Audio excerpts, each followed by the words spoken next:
Welcome to Inspiring Women with Laurie McGraw. I am your host, Laurie McGraw. I have spent the past 30 years in leadership, and over the years, I've come to learn one thing. Women need women, and not just any women, but inspiring women. Tune in every week to hear from women at the pinnacle of their careers and from others who are just starting out. Episodes can be found at inspiringwomen.show or subscribe on your favorite podcast app. Thanks for listening, and I hope you will be inspired.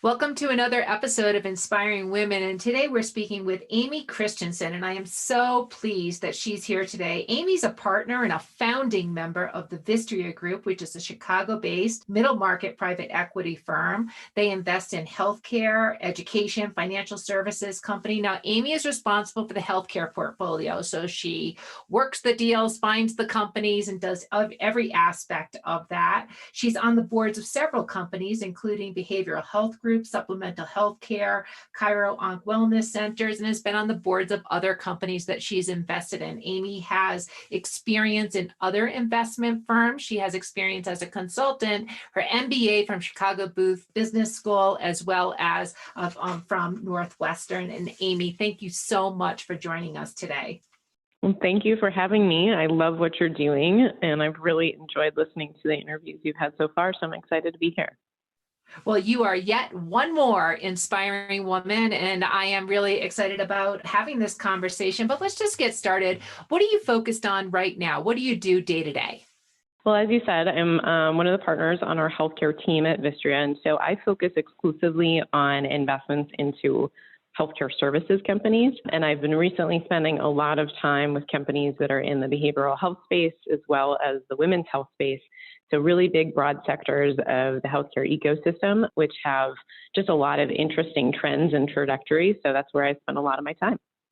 Well, great. So that's, and that comes from a background of doing investing. So you're skilled in this field, and Vistria has been around for a little bit, but you are one of the founding members of Vistria. And just if you look at the background of the site, there's clearly what comes across is a level of pride in the diversity of leadership and membership of the people who run the Vistria Group. So just tell us why that's important, and why was that important for when you founded Vistria? Yeah, well, when I boil down, what we do in private equity, I'd say a critical piece of our business is making decisions. We decide which subsectors to invest in. We decide which companies to invest in, which management teams to back, what the strategies should be. And so in decision-making science, the data clearly indicates that getting diversity of perspectives leads to better decisions. It doesn't say it leads to quicker decisions or easier decisions, but it does lead to better ones.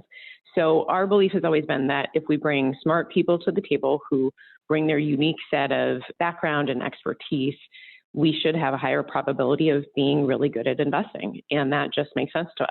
So I think for some people, it's a check the box exercise when you talk about diversity, but for us, it's just good business. Well, that's great to hear. There's been so much discussion over years now in terms of women in leadership, and now women on boards, women at the top of companies, and Vistria being a firm that takes that very seriously. It's also notable that you're one female of 11 partners of the organization. I'm assuming that sometimes is an advantage for you, but sometimes a challenge. Maybe just talk a little bit about what it's like to be that, leading voice with that understanding of how important it is to have women at the table. Yeah, it's a great question. And I'm really fortunate in that, as it relates to my internal team, I don't think my gender has been too much of a challenge, but that's because I joined a group of people that believed what makes me different, my gender included, and all of my other unique qualities sort of makes me unique and makes me valuable along with all the other people at the table. And so I think throughout my career, I've chosen to work with people and in cultures where I felt like my gender wouldn't hold me back from being able to accomplish what I wanted to accomplish. And I also joined Vistria at a time, as you said, at the ground floor where we were all kind of in it together. And so everybody was rowing in the same direction. And fighting day to day. And I think that creates a real bond, which is helpful. So I tell people, and women in particular, to pay very close attention to the people that you're choosing to work with. Sometimes I think it's hard to know what you're getting into, but I think women have really good intuition as it relates to people who might be saying one thing, but you get the sense that they don't really believe it. I've always paid attention to that intuition, and I encourage women to do the same.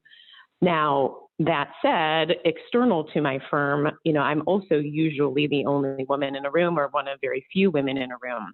And that I don't want to paint the picture that that's always easy. It does come with some challenges. And the advice I got really early on, someone said to me, Amy, because you're the only woman in the room, people will remember what you say.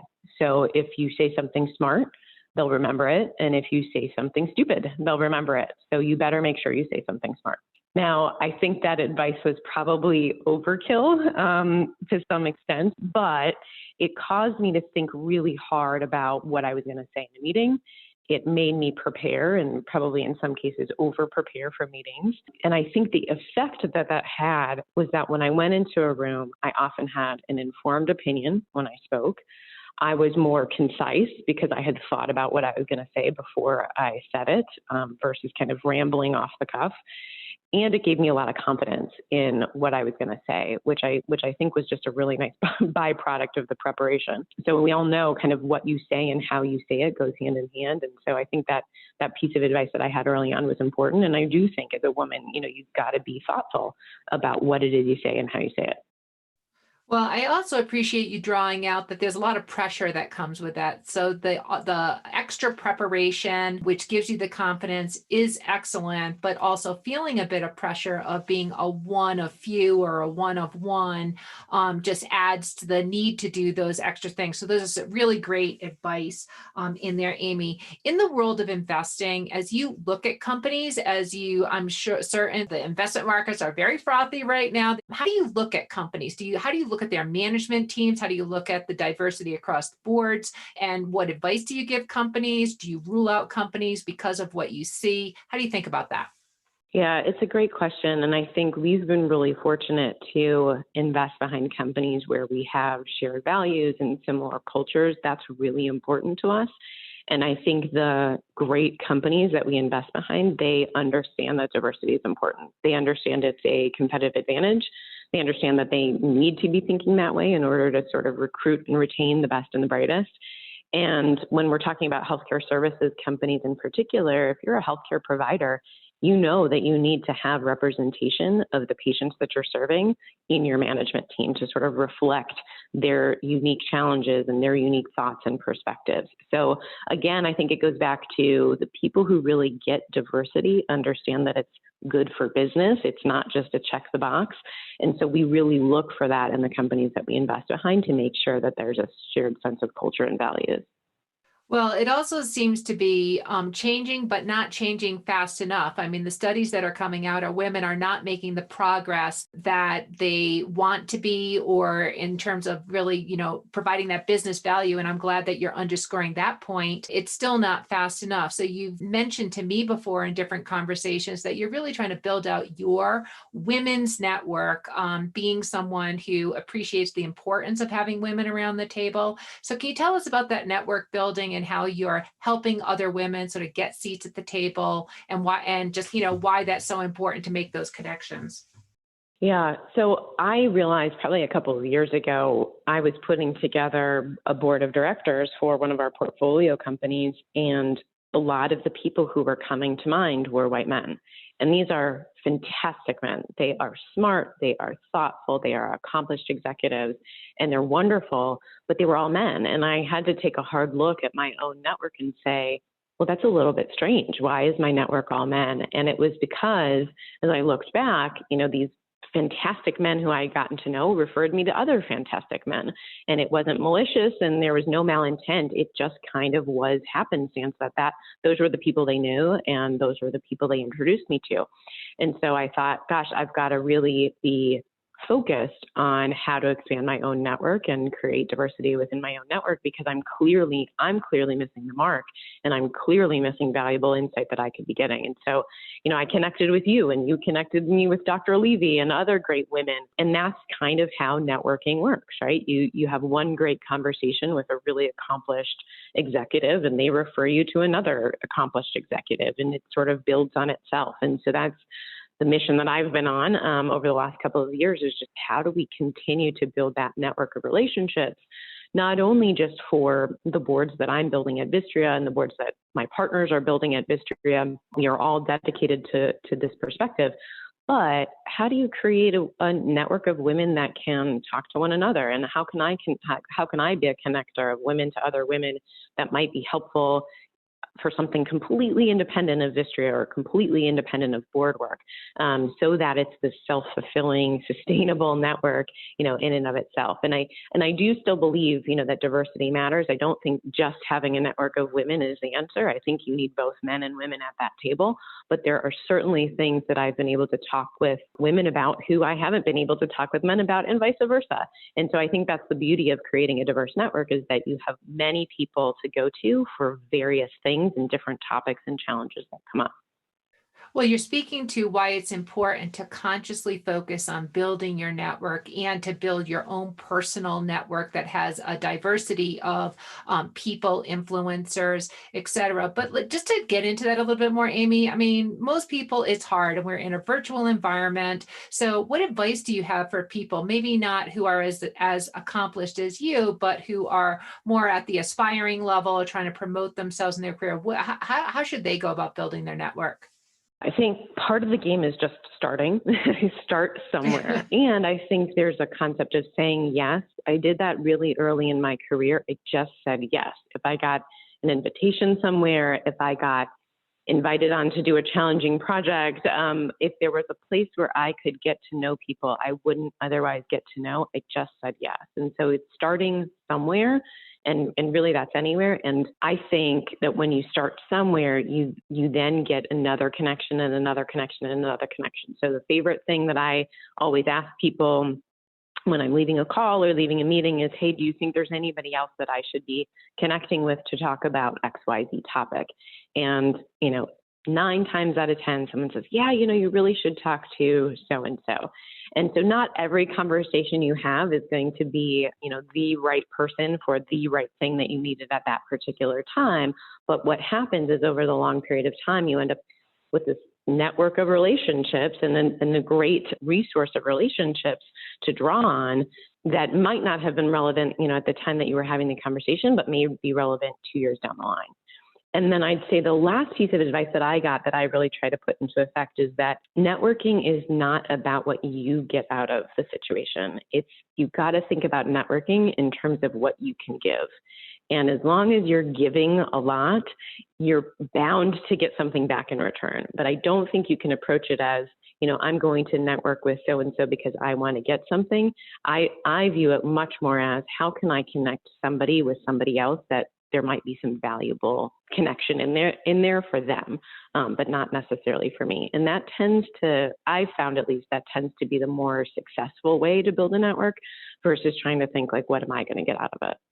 Well, that's such good advice. And it's also really accessible, in particular for women. The giving part of doing networking is not just something to promote yourself, but it's also a way to give to others at any stage of your career. So I really appreciate those insights. Now, Amy, just last year, you've been named one of private equity's most influential women of today and tomorrow. So first of all, congratulations. That's quite the accolade, and confident that it is a very well-deserved accolade. As you think about that and, how people promote themselves, that's often a topic that women talk about that's difficult for them. So first of all, again, congratulations. And how do you use that to promote yourself as you look to just build your own network, aspire in the work that you do? Well, thank you. I'm not sure that I have great advice on self-promotion, but what I will say is I do try to take the opportunity when available to just share my own story. And I think that's why your podcast is so important.